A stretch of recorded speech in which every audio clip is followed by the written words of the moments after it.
আজকে আমি তোমাদের সাথে শেয়ার করব ওলের ডাটার রেসিপি।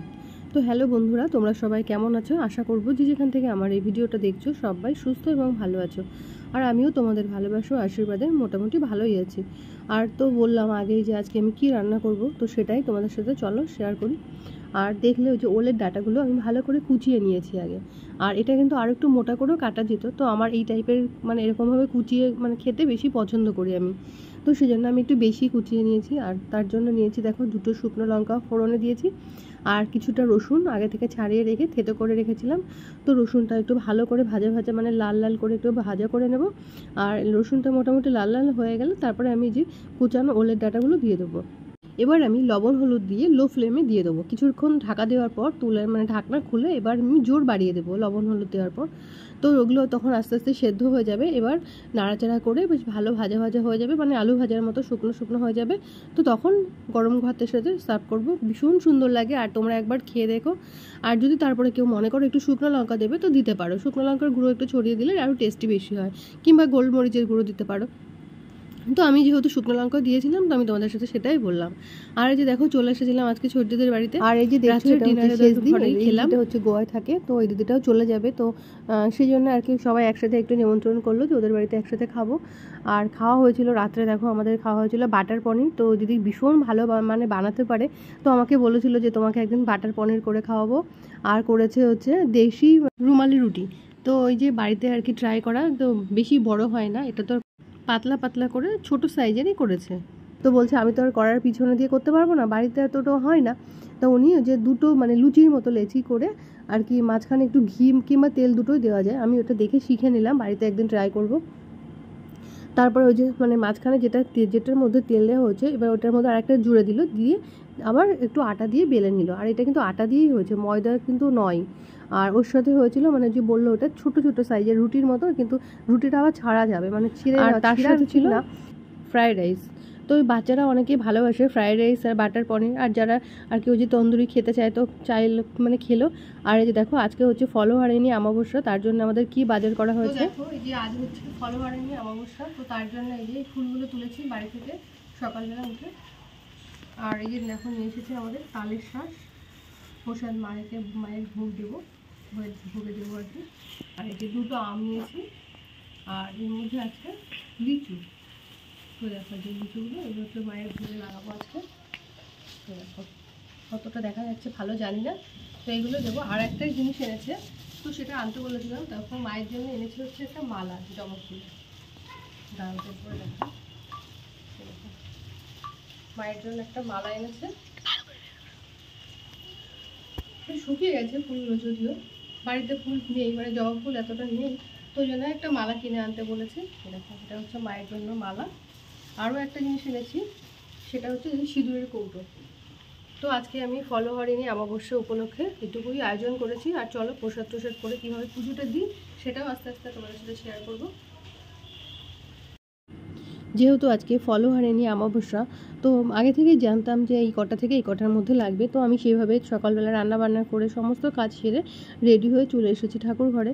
আর এই যে গাছের যে আম দুটো দেখতে পাচ্ছ না, এটা কিন্তু আমাদের বাড়িতে গাছের আম, মানে গাছের আম আর কি ঠাকুরকে দিচ্ছি, যেহেতু বাড়ির গাছের জিনিস ঠাকুর আগে পায়, মানে ওনার আর কি প্রাপ্য বলে আমরা মনে করে থাকি। তো সেই জন্য বাড়ির গাছের আম আর এনেছি হচ্ছে আমাদের, তোমরা তো দেখে নিলে লিচু, তালের শাঁস, যেহেতু মরশুমি ফল দেওয়া যায়, তো আমি যেটুকু সামর্থ্য সেরকমভাবেই আয়োজন করেছি। আর এই যে মালাটা পরিয়ে দিলাম মায়ের গলাতে। আর বাড়িতে একটা মানে যেরকম ঠাকুর আছে, আর এটা অনেকে মন্দিরে গিয়েও দিতে চাইলে করতে পারে, তো আমি তো বাড়িতেই করি। আর এই গত 3 বছর ধরে আমি বিগত করছি, মানে এটা মনের ভক্তির ব্যাপার, শ্রদ্ধার ব্যাপার। তো আমার যেটা ভালো লাগে, যেভাবে আমি সন্তুষ্ট হই, তো সেভাবেই করি। আর এটা দেখো হচ্ছে ঘিয়ের প্রদীপ প্রজ্বলন করি একটা করে আমি। আর তার জন্য আমি মাটির প্রদীপ বাজার থেকে কিনে এনে রাখি ঘরেতে, যে বিশেষ দিনে যেটা আমার মনে হয় যে আজকের দিনে একটা ঘিয়ের প্রদীপ প্রজ্বলন করা উচিত, তো আমি সেরকমভাবেই করি। আর যে দেখো একটা ঘিয়ের প্রদীপ জ্বালিয়ে দিলাম, তো সেই জন্য আর কি যেহেতু আজকে ফলহারিণী অমাবস্যা, তো আজকের দিনে না জ্বালালে হয় বলো। তো সেই জন্য একটা সেই জন্য একটা মাটির প্রদীপ আর কি ঘি দিয়ে ঘিয়ের প্রদীপ জ্বাললেও আর কি শুভ বলে মনে করা হয়। যে কোনো শুভ অনুষ্ঠানে দেখবে ঘিয়ের প্রদীপ জ্বালানোটাই বেশি শ্রেয় বলে আমরা মনে করে থাকি। তো আমিও সেরকমভাবে চেষ্টা করেছি মাত্র। আর এই যে আস্ত ফলগুলো দেখতে পাচ্ছ, যেহেতু আমি এই যে মানে একটা তালের শ্বাস রেখেছি, একটা লিচু আর একটা আম, তো এইগুলোই আমি উৎসর্গ করব। তার তোমরা হয়তো অনেকে বলবে যে উৎসর্গ তো একটা ফলই করে, কেন তুমি 3টে ফল করছো?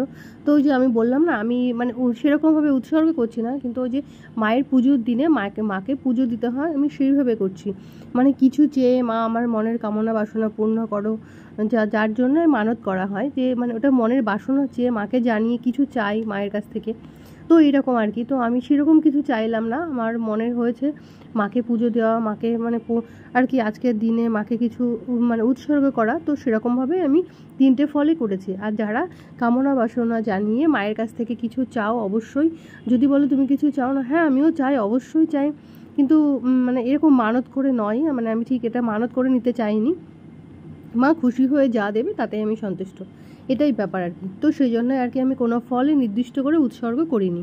ওই যে দেখলে আমি 3টে ফল দিয়ে আর কি মায়ের মানে যে কি বলি আর কি আস্ত ফল নিবেদন করতে হয় না, তো সেরকমভাবেই আমি সেরকমই করেছি। আর এই ফলটা কিন্তু আমি জলে দিয়ে দেবো সকাল, মানে কালকে মানে সকালে স্নান টান সেরে যখন ঠাকুর ঘরে ঢুকবো, তো তখন এগুলো তুলে দেবো আর দিয়ে আমি জলে দিয়ে দেবো। আর এটা অনেকেই জলেই দেয়। আর যারা উৎসর্গ করে ফলটাকে, তারাও কিন্তু 1 বছর এটা খায় না। পরের বছর মানে পরের বার মাকে পুজো দিয়ে তারপর কিন্তু সেই ফলটা খাওয়া উচিত, এটা আমিও জানি। তো যে বললাম, আমি তো কোনো নির্দিষ্ট করে ফল উৎসর্গ করিনি, আমি যে মায়ের চরণে আস্ত ফল নিবেদন করেছি মাত্র, এটাই আর কি। তো দেখো মায়ের পুজো টুজো দিয়ে ফুল বেলপাতা, আর সর্বশেষে একটা দিয়েছি হচ্ছে সিঁদুরের কৌটো, এটাই আর কি মাকে দিলাম। তো মনের কামনা বাসনা জানিয়ে আর কি মায়ের একটু পুজো করলাম। আর দেখো আজকের দিনে তো নিরামিষ যেহেতু, আর করেছি হচ্ছে পোস্ত বাটা, লঙ্কা আর হচ্ছে পোস্ত দিয়ে বেটে বাটিতে তুলে রেখেছি। আর এই যে করেছি গরম ভাত, আর এটা হচ্ছে ঝিঙে পোস্ত, আর দানা কলা রান্না করেছি। যেহেতু আমার ছেলে দানা কলাটা আর দানা কলার ঝোলটা যদিও বা খায়, ঝিঙে পোস্তটা একদম পছন্দ করে না, তো সেই জন্য ওর জন্য করেছিলাম আর কি ওই যে পোস্ত বাটা। ও ভীষণ ভালোবাসে পোস্ত বাটা খেতে। আর দেখো তারপরের দিন এই যে সকালবেলা চলে যাচ্ছি হচ্ছে শ্বশুর বাড়িতে। তো এই যে সকালবেলা শাড়ি টাড়ি পরে দেখো রেডি হয়ে নিয়েছি, আর বর আমাদেরকে কিছুটা দূর অবধি দিয়ে আসতে যাবে, আর তারপরে আমরা চলে যাব অটোতে।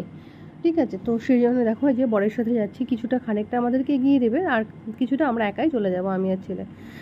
আর এই যে প্রায় আমরা চলে এসেছি, আমাদেরকে আর বেশি দূর ছাড়বে না, মোটামুটি কিছুটা রাস্তা আমাদের এগিয়ে দিয়ে আসবে, তারপর আমরা বললাম একা চলে যাব অটো ধরে।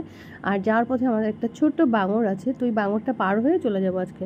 আর ওই দিক থেকে ঘুরে গেলে হয়তো বাঙরটা পার হওয়া লাগতো না, তো সেই জন্য ওই দিক থেকে গেলে না অনেকটা সময় লেগে যায়, তো আমরা ওই জন্য আর ওই দিক থেকে ঘুরবো না, যেহেতু বাড়িতে গিয়ে আর কি যেতে যেতে অনেকটা লেট হয়ে যাবে। তো দেখো আমাদের কিন্তু বাঙর টাঙর পার হয়ে আমরা চলে এসেছি আমাদের শ্বশুরবাড়ির পাড়াতে, মানে গ্রামে প্রায়। আর ওইখানে গ্রাম মানে বিখ্যাত হচ্ছে কাঁঠাল, তো দেখে গাছটা দেখে বুঝতে পারছো যে আমার শ্বশুরবাড়ির গ্রাম মানে হচ্ছে কাঁঠালের দেশ, কাঁঠালের গ্রাম আর কি, মানে ইঁচড় বলো কাঁঠাল বলো। আর এই যে দেখো আমার ছেলে টোটোতেও বসে আছে, সরি অটোতে বসে আছে।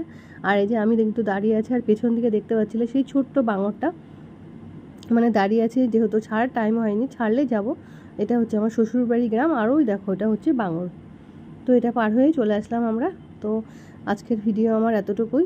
ততক্ষণ তোমরা সবাই খুব ভালো থেকো, সুস্থ থেকো আর সাবধানে থেকো। আর আমার ভিডিওটা কেমন হয়েছে অবশ্যই কমেন্ট করে জানিও। টাটা। আর এক্ষুনি আমাদের অটোটা ছাড়বে, আমরা 5-10 মিনিটের মধ্যে শ্বশুরবাড়িতে পৌঁছে যাব, তো ওই জন্যে আর কি এবার অটোতে উঠে পড়বো।